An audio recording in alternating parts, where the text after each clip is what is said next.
আমার মুসলমান বন্ধুগণ, গভীর মনোযোগ।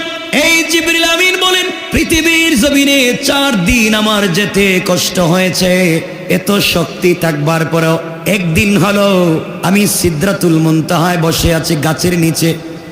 সিদরাতুন মানি কুল গাছ, বড়ই গাছ, মুনতাহা হচ্ছে ইন্তেহা, পৃথিবীর শেষ প্রান্ত। জিবরিল আমিন বলছেন 7 আসমানের উপরে হচ্ছে মহাশূন্য। এই মহাশূন্য পার হইয়া সিদরাতুল মুনতাহা, আমি ওই সিদরাতুল মুনতাহায় গাছের গোড়ায় বসে আছি। আল্লাহ হঠাৎ করে বলছেন, জিবরাইল তুমি কোথায়? আমি ডাক দিয়ে বললাম, আল্লাহ তাআলা আমি তো সিদরাতুল মুনতাহায় আছি। আল্লাহ বললেন, জিবরাইল রে তুমি সিদরাতুল মুনতাহায় আছো, এদিকে আমার বন্ধু ইব্রাহিমকে নমরুদ আগুনের মধ্যে ফেলে দিয়েছে। 40 কিলোমিটার পর্যন্ত আগুন জ্বালিয়েছে। 40 মাইলের ভিতরে কোনো পাখি উড়ে যেতে পারে না, উড়ে গেলেই আগুনের জবস্য হয়ে জ্বলে যায়। উপর দিয়া পাখি উঠতে পারে না, নিচে জ্বলে পড়ে যেমন আগুন তৈরি করেছে শুধুমাত্র কেবলমাত্র ইব্রাহিম দ্বীনের দাওয়াত দেওয়ার কারণে। আজ ইব্রাহিম এই মুহূর্তে ইব্রাহিমকে উলঙ্গ করে আগুনের মধ্যে তার বাবা আজর ফেলে দিয়েছে। আজর ছিলেন তৎকালীন সময়ে নমরুদের বার্থ কন্ট্রোল, পরিবার পরিকল্পনা মন্ত্রী। ইব্রাহিমের বাবা নমরুদ, ইব্রাহিমের বাবা আজর ছিলেন নমরুদের মন্ত্রণালয়ের পরিবার পরিকল্পনা মন্ত্রী। এই নমরুদ দায়িত্ব দিল, তোমার ছেলেকে তুমি আগুনের ভিতরে ফেলো। কেমন শয়তান বাবা, কেমন খারাপ বাবা, নিজের সন্তানকে আগুনে ফেলে দিতে চায়। উলঙ্গ করে আগুনের মধ্যে চড়ক গাছ থেকে ফেলে দিয়েছে, আগুন নিচে পড়ে যাবে। আল্লাহ বলছেন, জিবরাইল তুমি সিদরাতুল মুনতাহায়, আর এদিকে চড়ক গাছ থেকে ইব্রাহিমকে ফেলে দিয়েছে, এখন আগুনে পড়ে যাবে। এই মুহূর্তে তুমি জান্নাতের ভিতরে যাও, জান্নাতুল ফিরদাউস থেকে কাপড় আনো, ওই কাপড় নিয়ে আমার ইব্রাহিমকে বাঁচাবার জন্যে, ইব্রাহিম আগুনে পড়ে যাওয়ার আগে আগে তুমি ইব্রাহিমের নিচে তোমার 600 নূরের ডানা বিছাইয়া দাও। আল্লাহু আকবার। ইব্রাহিমকে বিছাইয়া দাও, ইব্রাহিমের নিচে পর বিছাইয়া দাও। জিবরিল আমিন বলছে, আল্লাহ ইব্রাহিম কই আর আমি কই? আমি প্রথম আসমান, দ্বিতীয়, তৃতীয়, চতুর্থ, পঞ্চম, সপ্ত, এই আসমানের উপরে মহাকাশ পার হইয়া সিদরাতুল মুনতাহায় গাছের নিচে, আর ইব্রাহিম দুনিয়ায় নমরুদের আগুনে। তাও বলতেছেন জান্নাতে যাব, কাপড় আনবো, এরপরে আমি ইব্রাহিমকে বাঁচাতে যাব। আল্লাহ এটা কি সম্ভব? আল্লাহ বলেন, কেন তোমার 600 নূরের ডানা দিছি না, টান দেও না। সুবহানাল্লাহ বললেন না, টান দেও না, দেখো কই যায়। আমার বন্ধুগণ, ইব্রাহিমকে আগুনে ছেড়ে দেওয়া হয়েছে, এখন শূন্যে আছেন। উপরে আগুন, নিচে আগুন, দড়ি ছেড়ে দেওয়া হয়েছে উলঙ্গ করে। এমন সময় জিবরিল আমিন সিদরাতুল মুনতাহা থেকে দৌড়াইয়া জান্নাতুল ফিরদাউসের ভিতরে গেলেন। ওখান থেকে ইব্রাহিমের জন্য কাপড় আনলেন, কাপড় এনে টান দিয়ে দৌড়াইয়া এসে এখনো দেখেন ইব্রাহিম আগুনে পড়ে যাবে, মাত্র 1 সুতা বাকি আছে, এর ভিতরে তার নূরের পরগলা বিছাইয়া দিয়েছে। এত তাড়াতাড়ি ইব্রাহিমকে জিবরিল আমিন বলছেন, আপনি কাপড় পরেন। আর কেন আপনার বাবা আপনাকে আগুনে ফেলে দিল? কেন সবাই জ্বালিয়ে দিতে চায়? আপনি আমাকে বলেন, আমি আগুনটাকে নিভাইয়া দেই। ইসরাফিল বলেন, আপনি আমাকে বলেন সিংহায় ফুঁক দিয়ে কিয়ামত ঘটাইয়া দেই। মিকাইল বলছেন, আমাকে বলেন আমি বৃষ্টি দিয়া সব ধ্বংস করে দেই। ইব্রাহিম বললেন, ফেরেশতারা তোমরা সবাই আমাকে দেখো, আমার কষ্ট হচ্ছে। আমি যেই রবের জন্য আগুনের ভিতরে জাপ দিলাম, সেই রব কি আমাকে দেখে না? তোমরা মনে করেছো আমার রব মনে হয় আমাকে দেখে না। আমি আমার রবের জন্য এত পাগল হয়েছি। একবার কেন নমরুদের 1,00,000 কোটি আগুনের ভিতরে কোটিবার যদি পড়তে হয়, রবকে তো ভালোবাসি, সব কিছু আমার রবের জন্য করতে রাজি। কোন সুবহানাল্লাহ। এই কথা শুনে আল্লাহ রাব্বুল ইজ্জত ওয়াল জালাল আগুনকে ডাক দিয়ে বলেছেন, আগুন রে, আমার ইব্রাহিমকে কষ্ট দেওয়া যাবে না। ও আগুন, তুমি আমার ইব্রাহিমের জন্য এয়ার কন্ডিশন হয়ে যাও, বেশি গরম থাকবা না, বেশি ঠান্ডা হবে না। বলতে দেরি হয়েছে, ইব্রাহিমের জন্য আগুন এয়ার কন্ডিশন হয়ে গিয়েছে। কোন সুবহানাল্লাহ। আল্লাহু আকবার। কিছুদিন পরে আগুন নিভছে। আগুন নিভে যাওয়ার পরে নমরুদে গান বাজনা নিয়া এক দল নিয়ে যাইতেছে, যাই ইব্রাহিম তো নাই এর চামড়াও নাই, হাড্ডিও নাই, সব জ্বলে গেছে। ইব্রাহিম আগুনের ভিতরে বৈশা বৈশা আল্লাহ বলছেন, ও জিবরাইল এখানে বৈশা কি করবো আমার ইব্রাহিম দীর্ঘদিন, তুমি এক কাজ করো, জান্নাতের যত দামি দামি ফল আছে ওগুলা নিয়া তুমি আমার ইব্রাহিমের কাছে বৈশা বৈশা গল্প করো আর খাওয়াও। রাস্তে কোন সুবহানাল্লাহ। ফুল বিছানা বানাইয়া দিয়েছেন কে? এ আল্লাহ এখনো আছেন না নাই? নমরুদ গিয়ে বলছে, কি রে শুধু ছাই দেখতেছি, সালি ইব্রাহিম তো নাই মনে হয়। আল্লাহ বলছেন, ইব্রাহিম আর নিচে থেকে গেলাম একটু বাইরে। ইব্রাহিম ইসলাম বাইরে হয়েছে। নমরুদ কই, কি রে এটা আগুনের ভিতর থেকে কি বাইরে হইলো? কাপড়ও দেখি আছে। ইব্রাহিম বলছেন, আমার শরীরে কাপড় দেখতেছস, এটার নাম কি? Fire proof. এটার নাম কি? ফায়ার প্রুফ, বুলেট প্রুফ না, এটার নাম ফায়ার প্রুফ। আগুনে জ্বালায় না এমন কাপড় আল্লাহ আমাকে দিয়েছে। আমি কাপড়ের ভিতরে ছিলাম, আগুন আমাকেও জ্বালায় নাই, আমার কাপড়কেও জ্বালায় নাই। ইব্রাহিম বলছেন, নমরুদ এবার রেডি হয়ে যা, তোর উপরে খবর আছে। আল্লাহু আকবার বললেন না? এরপরে ইব্রাহিমকে নমরুদকে সাইজ করা হয়েছে কেমনে, এটা একটু লম্বা আলোচনা, একটু লম্বা, আমরা সেদিকে যেতেও চাই। কষ্ট হচ্ছে না তো আপনাদের? একদিনের কথা বলছি আমার মুসলমান বন্ধুগণ, গভীর মনোযোগ। 2 নম্বর দিন আল্লাহ রাব্বুল ইজ্জতুল জালাল বলেন, জিবরাইল তুমি কোথায়? আয় আল্লাহ, আমি তো জান্নাতুল ফিরদাউসে ঘুরে বেড়াই। জিবরাইল একটু যাও না। আমার বন্ধু ইব্রাহিম স্বপ্নে দেখেছে তার ছেলে ইসমাইলকে কুরবানি করতেছে। মিনায় ছেলেকে নিয়ে গেছে, দৌড়াইয়া বাচ্চা ছেলেকে নিয়ে গেছে। ওখানে নিয়ে গিয়া আল্লাহু আকবার বলে শুয়াইয়া গলার মধ্যে ছুরি লাগাইয়া দিয়েছে। তুমি তাড়াতাড়ি জান্নাতে যাও, জান্নাত থেকে একটা দুম্বা নিবা, লোহার টুকরা নিয়ে যাও। লোহার টুকরা নিয়ে গিয়া ইব্রাহিম যেখানে ছুরি লাগিয়েছে ছুরির নিচে লোহার টুকরাটা বসাইয়া দিবা, আর ইসমাইলকে সরাইয়া দিবা। ওখানে দুম্বা দিয়ে কুরবানি যেন হয়ে যায়। ও আল্লাহ তাআলা, ইব্রাহিম কোথায়?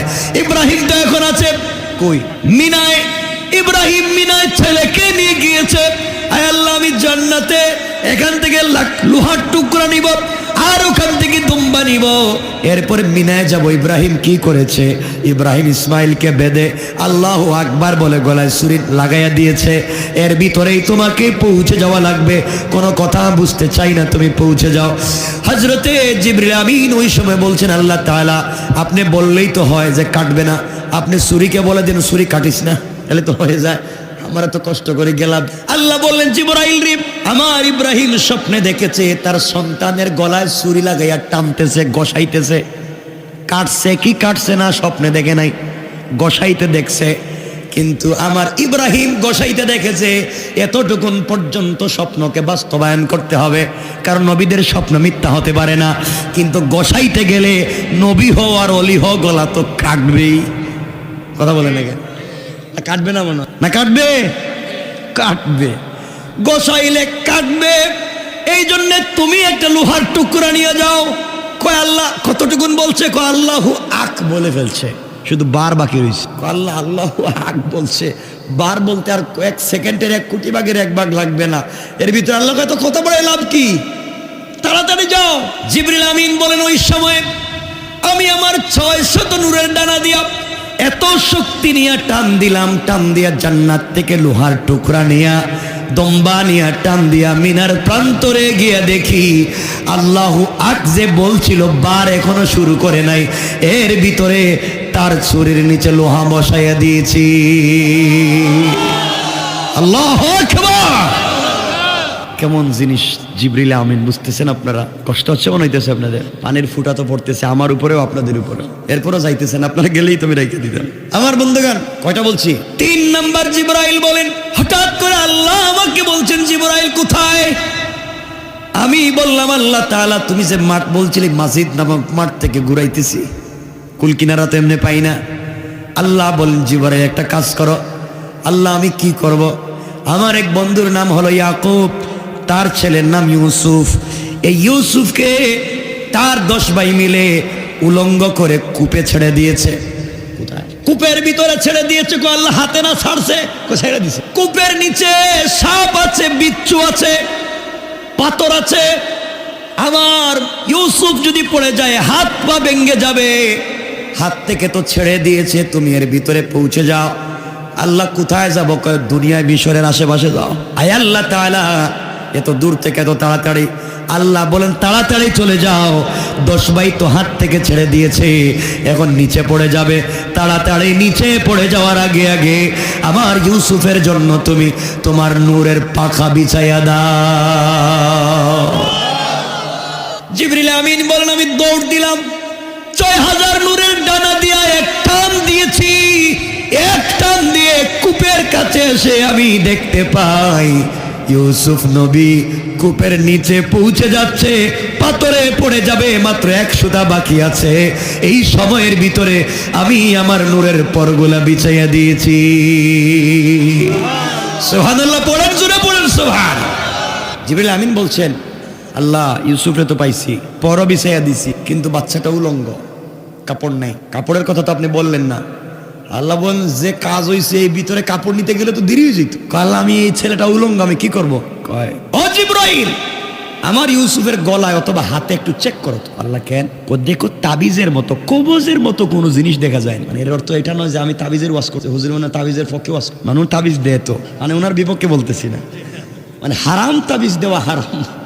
হাদিস বুখারীর হাদিস, মানে আল্লাহ কা তামিমাতান ফাকাদ আশরাকা, যারা তাবিজ কবজ দিয়া গুণ করে জাদু টুনা করে হারাম, জান্নাতে যাবে না। যে ইমাম তাবিজ কবজ করে জাদু টুনা করবে এই ইমামের পিছনে নামাজ হারাম। ওরা যত সময় চৌকে দেখা যায় তত সময় পিটাই দেয়। কতক্ষণ? জাদু টুনা হালাল না হারাম? কোরআন সুন্নাহর কথা তো বলি নাই। কোরআন সুন্নাহ থেকে যদি কেউ আমল দেয় আমার আপত্তি নেই, যে ভাই দেয়, বহুত দেয়, দেননি খুব ভালো করে শোনেন, কষ্ট হচ্ছে না তো আপনাদের? যাই হোক, জিবরিল আমিন বলছেন আল্লাহ পাইছি, কবজের মতো ছোট, এই যে ছোট, এই যে এতটুকু। আল্লাহ এর ভিতরে কি? আল্লাহ বলছেন জিবরাইল এর ভিতরে একটা পাঞ্জাবি আছে। সুবহানাল্লাহ বললেন না? কই এত বড় কবজের ভিতরে আবার কেমনে পাঞ্জাবি ঢুকে? এটা তো একটা সুতাও ঢুকবে না, চুলও ঢুকবে না, এত ছোট। আল্লাহ বলেন ও জিবরাইল আল্লাহ সব আমি পারি। সুবহানাল্লাহ বললেন না? তুমি কবজের মুখটা খোলো না, দেখো একটা পাঞ্জাবি আছে। আল্লাহ এটা তো সুতার মতো দেখা যায়, টান দেও। জিবরাইল বলেন আমি টান দেই বড় হয়, টান দেই বড় হয়, হইতে হইতে পুরো এক সেট পাঞ্জাবি হয়ে গিয়েছে। আল্লাহু আকবার। জিবরাইল বলেন আমি এগুলা দিলাম, বললাম ইউসুফ এগুলা পড়ো। আল্লাহরে জিগেলাম আল্লাহ এটা করতে গাইল। আল্লাহ বলেন ও জিবরাইল, ওই যে ইব্রাহিমের জন্য নিয়ে গেছিলা, ইব্রাহিমকে যখন নমরুদের আগুনে ফেলে দেওয়া হয়েছিল, ওই যে পাঞ্জাবি নিয়ে গেছিল, ওইটার দুনিয়া আনি নেই। ইব্রাহিম আলাইহিস সালাম ওইটাকে সিস্টেম করে নিজের ছেলে ইসহাককে দিয়েছিলেন বরকতের জন্য। ইসহাক নিজের ছেলে ইয়াকুবকে দিয়েছিলেন বরকতের জন্য, আর ইয়াকুব বরকতের জন্য নিজের ছেলে ইউসুফকে দিয়েছিলেন। সুবহানাল্লাহ। আমার বন্ধুগণ, এবার জিবরাইল বলছেন ইউসুফকে, ইউসুফ তোমাকে উলঙ্গ করছে কারা? কয় আমার 10 ভাই। কেন ভাই তোমাকে উলঙ্গ করছে কেন? কয় আমার আব্বা, আমি ছোট তো, আমাকে ভালোবাসে, কুলে নেয়, আদর করে, বেশি খাওয়ায়, আমার 10 ভাই দেখতে পারে না, এই জন্য ওরা আমারে মাইরে ফালাই দিয়ে গেছে। এমন ভাই আসেনি? মানে কথা বলেন না কেন? এই 10 ভাই ইউসুফকে গর্তে ফেলে দিয়া যাওয়ার সময় ইউসুফের শরীর থেকে যে জামা খুলেছিল, রাস্তায় গিয়ে একটা ছাগল জবাই করে ছাগলের রক্ত দিয়া পুরা পাঞ্জাবিরে লাল করে বাবার কাছে গিয়ে কাঁদতেছে আর বলতেছে আব্বা আমার বাইরে বাঘে খাইছে। আল্লাহ কোরআনে বলছেন বিদামিন কাযিবিন, মিথ্যা রক্ত নিয়ে গেছে। ইয়াকুব বললেন বাঘে খাইছে? হ্যাঁ আব্বাই দেখেন তো, কাঁদতেছে 10 ভাই গুল হইয়া বাপরের মধ্যখানে ঢুকেছে আর কাঁদতেছে আব্বা ছোট বাইরে বাঘে খাইছে, আমরা বহুত মারামারি করছি বাঘের সঙ্গে, পারি নাই, এই দেখেন পাঞ্জাবি নিয়ে আসছি রক্তে লাল। ইয়াকুব বলেন পাঞ্জাবিটা দেখি। তিনি দেখলেন, দেখেন পাঞ্জাবিতে কোনো জায়গায় আছড়ো নাই, দাগও নাই, ছিড়াও না। বলেন আরে বাঘ তুমি এত শিক্ষিত বাঘ, আমার ইউসুফ রে পাঞ্জাবির ভিতর থেকে বাইর করে খাইলা, কিন্তু পাঞ্জাবিটা ছিড়লা না। সুবহানাল্লাহ বললেন না? আমার ইউসুফকে পাঞ্জাবির ভিতর থেকে বের করে খাইছো, পাঞ্জাবি থেকে ঠিক মতো আছে। এর অর্থ হলো সুর ডাকাত যত বড় শিক্ষিত চুরি হোক যাওয়ার সময় কিছু আলামত রাইখে যায়। কথা বলেন না কেন? মার্ডার কেসের আসামি যত বড় শিক্ষিত হোক যাওয়ার সময় একটা ভুল করবি। কথা বলেন না কেন? এই 10 ভাই মিলে একটা মার্ডার করছে, একটা ভুল কইরা গেছে। এরা চিন্তা করে কি রে এত বড় কাজ করলাম, বকরি দৌড়াইয়া ধরলাম, জবাই করে রক্ত লাগাইলাম, মাগার পাঞ্জাবিটা ছিড়লাম না কেন? কৌশল করেছেন কে? আল্লাহ। এই কৌশল করেছেন কে? আল্লাহ। ভালো রেখেছেন কে? আমার আল্লাহ কোরআনে কারীমের ভিতরে বললেন ওয়া মাকারু ওয়া মাকারাল্লাহ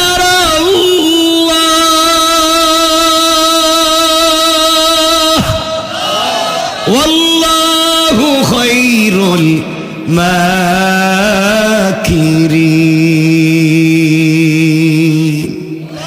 আল্লাহ রাব্বুল ইজ্জত ওয়াল জালাল বললেন তোমরা দ্বীনকে মুছে দেওয়ার জন্য, সত্যকে দাবিয়ে রাখবার জন্য যত কৌশল করো না কেন, তোমাদের কৌশল তোমরা জানো না, আমি আল্লাহর কৌশল তোমাদের চাইতে আরো বড়। কোন সুবহানাল্লাহ। মাত্র 12টার উপরে হয়ে গেছে গা, আলম্বা করবো না। আরে না, আর কয়েক মিনিট দেখবেন এখন মুরব্বীদের প্রস্রাবে ধরবে, আপনাদেরও কষ্ট হবে, আমি রেখে। আরে না, শুনেন না কথা কি। ফজরের নামাজে তো আমি মসজিদে গিয়ে খবর নেবে, শুধু মুয়াজ্জিন আর ইমাম সাহেব, কেউ নাই, কেউ যায় না। তাহলে শোনেন, কয়টা বলছি বাকি আছে কয়টা? একটা। ওইটা বলে আলোচনা সংক্ষেপ করব। আলোচনা ছিল লম্বা। আমি বলছিলাম আপনাদেরকে এগুলা বলার পরে এতক্ষণ তো জিব্রাইলের ক্ষমতা দেখাচ্ছি, এতক্ষণ তো জিব্রাইলের ক্ষমতা। এরপরে জিব্রাইল যে মাঠে গেছিলেন, এই মাঠ কোন জান্নাতে, এই জান্নাতের কথা বলতাম চাইছিলাম, এটা না মনে আছে আপনাদের? বলছিলাম এই মাঠটা কোন জান্নাতে, আমরা ওখানে যাব, কিন্তু এর আগেই তো সমস্যা। আমার মুসলমান বন্ধুগণ গভীর মনোযোগ। এক পর্যায়ে জিবরিল আমিন বলছেন 4 নাম্বার বার আমার সব থেকে কষ্ট হয়েছে। 3 বার তো যাই হোক যে ভাবেই গিয়েছি, 4 নাম্বার বার আমার যাইতে আরো কষ্ট হয়েছে। কখন? যখন বিশ্ব নবী সাল্লাল্লাহু আলাইহি ওয়াসাল্লাম তায়েফে গিয়েছিলেন।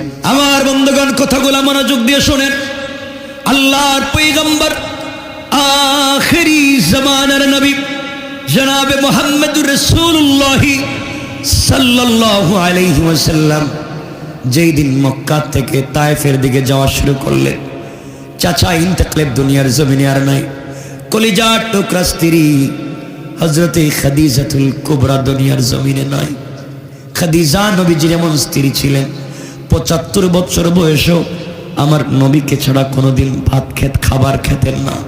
নবীজিকে নিজের হাতে গোসল করাইয়া দিতেন, এত বেশি ভালোবাসতেন। 2 জন মানুষ একটি ঘরে থাকতেন, একটা প্লেট, একটা গ্লাস, একটা কম্বল, একটা বালিশ। এত ভালোবাসা ছিল বিশ্ব নবীর প্রতি মা খাদিজার।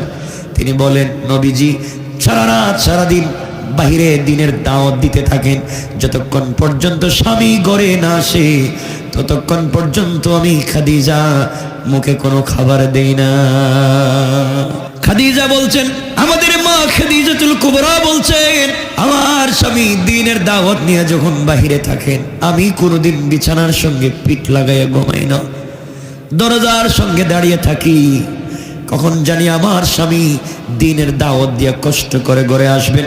খাদিজা বলে, ডাক দিলে যদি কষ্ট হয়ে যায় মনে ব্যথা লাগবে, এই জন্যে আমি ঘুমাই না, সারা রাত্র দরজায় দাঁড়াইয়া থাকি। ঘরে আসার পরে স্বামীর কপালে চুম্বন দিয়ে মুস্কি হাসি, যেন সারা দিনের কষ্ট আমার চেহারার দিকে তাকাইয়া স্বামী ভুলে যায়। আল্লাহু আকবার বলে। আপনাদের স্ত্রীরা এগুলো করে না? বাহিরে থাকতে টেলিফোন দিয়ে বলবে, আজকে ঘরে আসো, খবর আছে তোমার। আল্লাহ জানে ঠিক বললাম না ভুল বললাম।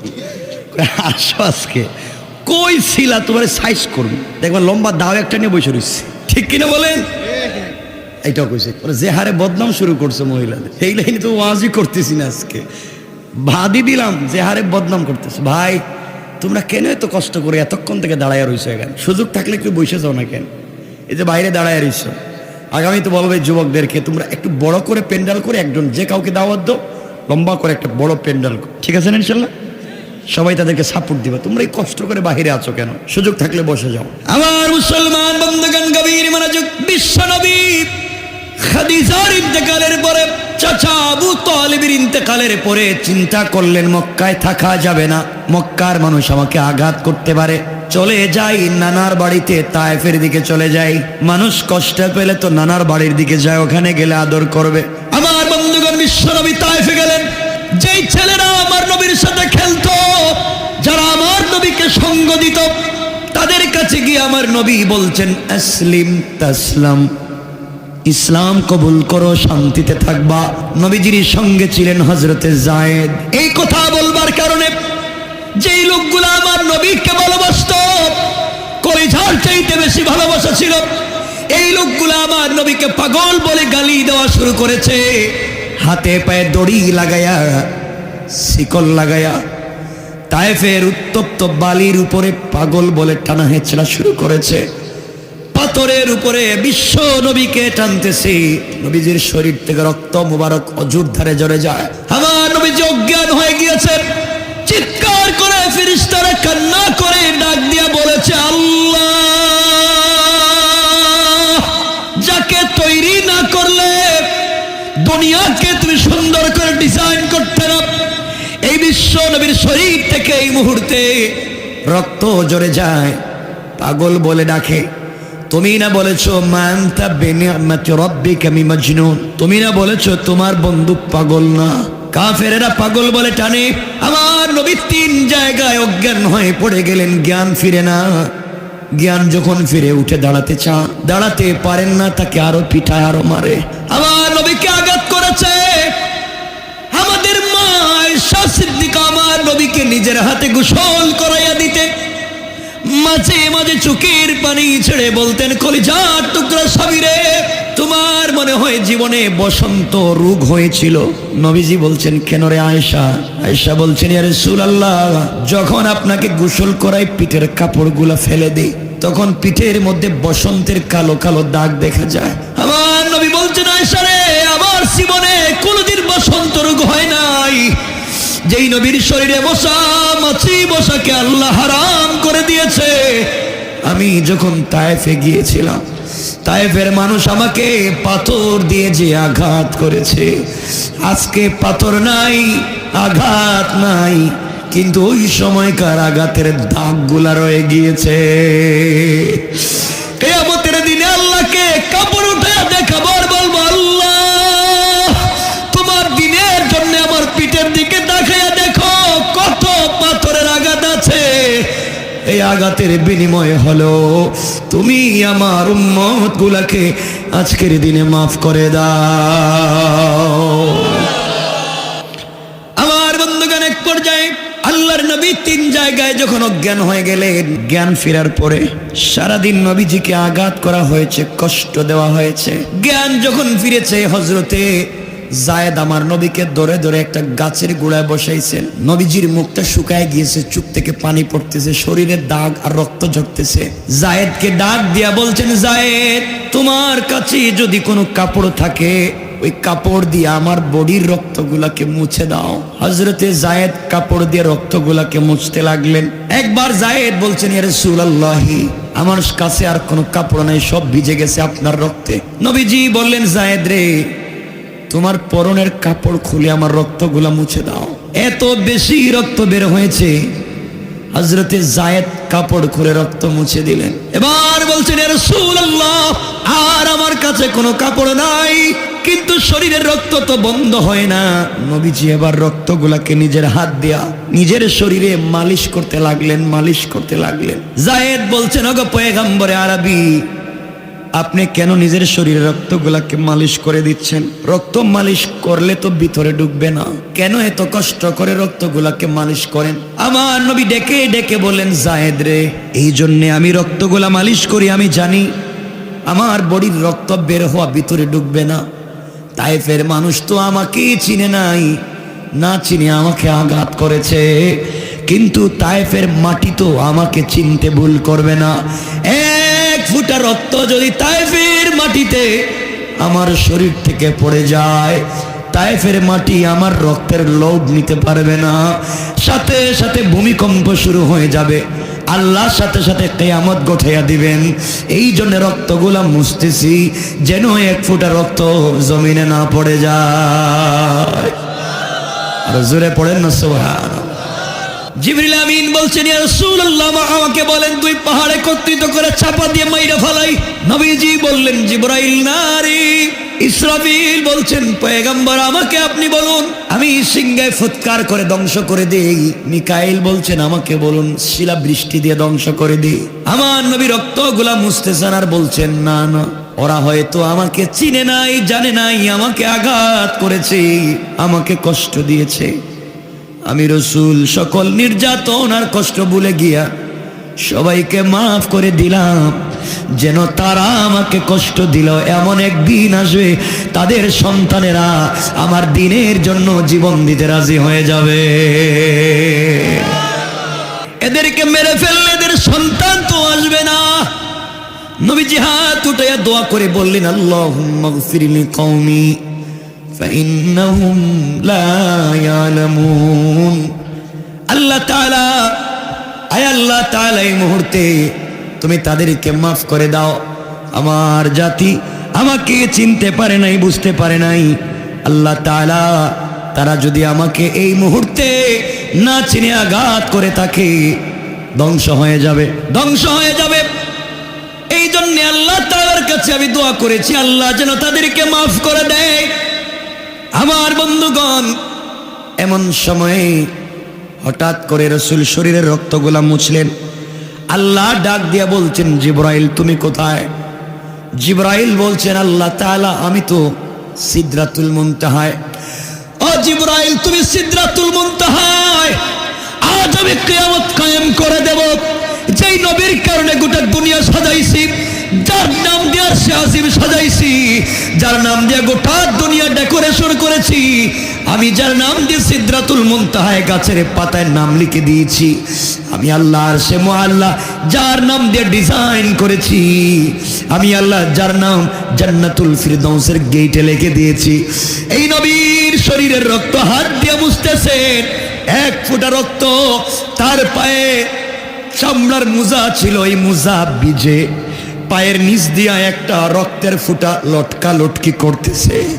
নবীজি ফুটা দেখতেছে না, নবীজি পায়ের রক্তটাকে দেখতেছে না, লটকিতেছে। যদি মাটিতে পড়ে যায়, জিবরাইল কাউকে রাখবো না, সবাইকে হত্যা করে ফেলবো, কিয়ামত কায়েম করে দেব, দুনিয়ায় কেউ থাকবে না। সবকিছু যদি ঠিক রাখতে চাও, তাড়াতাড়ি সিদরাতুল মুনতাহা থেকে দৌড় দাও তায়েফে। আমার নবীর পায়ের নিচে গুড়ালির দিকে এক ফোঁটা রক্ত লটকিতেছে, হঠাৎ কোন সময় জানি পড়ে যায়। মাটিতে পড়ে যাওয়ার আগে আগে দুনিয়াকে যদি বাঁচাতে চাও, তোমার নূরের পরোটা বিছাইয়া দাও। আল্লাহু আকবার বলেন। আমার বন্ধুগণ, আল্লাহর রাসূল বারবার করে রক্তগুলা মুছতেছেন। হঠাৎ করে তিনিও তাকাইয়া দেখেন নাই পায়ের নিচে। আমরা তো কাপড়ের মোজা পরি, রাসূল পরতেন চামড়ার মোজা, চামড়ার মোজার নিচে এক ফোঁটা রক্ত লটকে গেছে।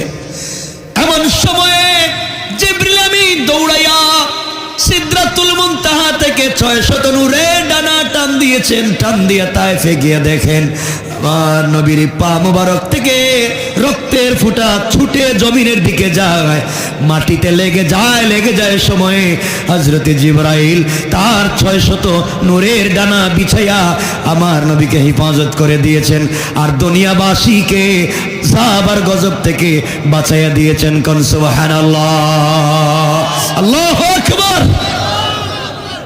এই জিবরাইল এত শক্তিওয়ালা, জিবরাইলকে আল্লাহ বলছেন মাজিদ নামক মাঠটা ঘুরে আসো। জিবরাইল ঘুরতে গেলেন। এখন এই মাঠ কোন জান্নাতে আছে, এই জান্নাতের খবর বললে তো লম্বা হয়ে যেতেছে, এজন্য আর আমরা সামনের দিকে যেতে চাই। এখানে রেখে আলোচনা আর লম্বা করতে চাই না, কারণ 1.5-2 ঘন্টা হয়ে গেছে না, আর কাজ হবে না, আর নসিহতে কাজ হবে না। এখন এতক্ষণ কথা বললাম, এখন তো মাঠের ওয়াজ করলাম, এখন এই জান্নাতের ওয়াজ তো বাদ। আজকে এই জান্নাতে যাওয়ার দরকার নেই, মাঠ পর্যন্তই থাকেন। আল্লাহ যেন আমাদেরকে কবুল করে, আল্লাহ যেন আমাদের সবাইকে হেফাজত করে। সবার জন্য দোয়া হবে। আপনারা এখন বসেন, আর লম্বা করবো না। আমার জন্য দোয়া চাই, আপনাদের জন্য দোয়া থাকলো। আল্লাহ যেন যুবক তরুণদেরকে সবাইকে কবুল করেন, আমাকে এবং আপনাকে সবাইকে। আপনারা উঠলে কষ্ট পাবে এখন আলোচনা। আপনারা যদি বসেন, কয়েকটা কথা বলতে চাই। বসবেন তো? বলেন না ইনশাল্লাহ। আগামী বছর এই প্রোগ্রামটা হোক, আপনারা চাননি? সবাই বললেন না, চান তো ইনশাল্লাহ। একজন ভাই যদি দাঁড়ায় বলতেন, হুজুর আগামী বছর প্রোগ্রাম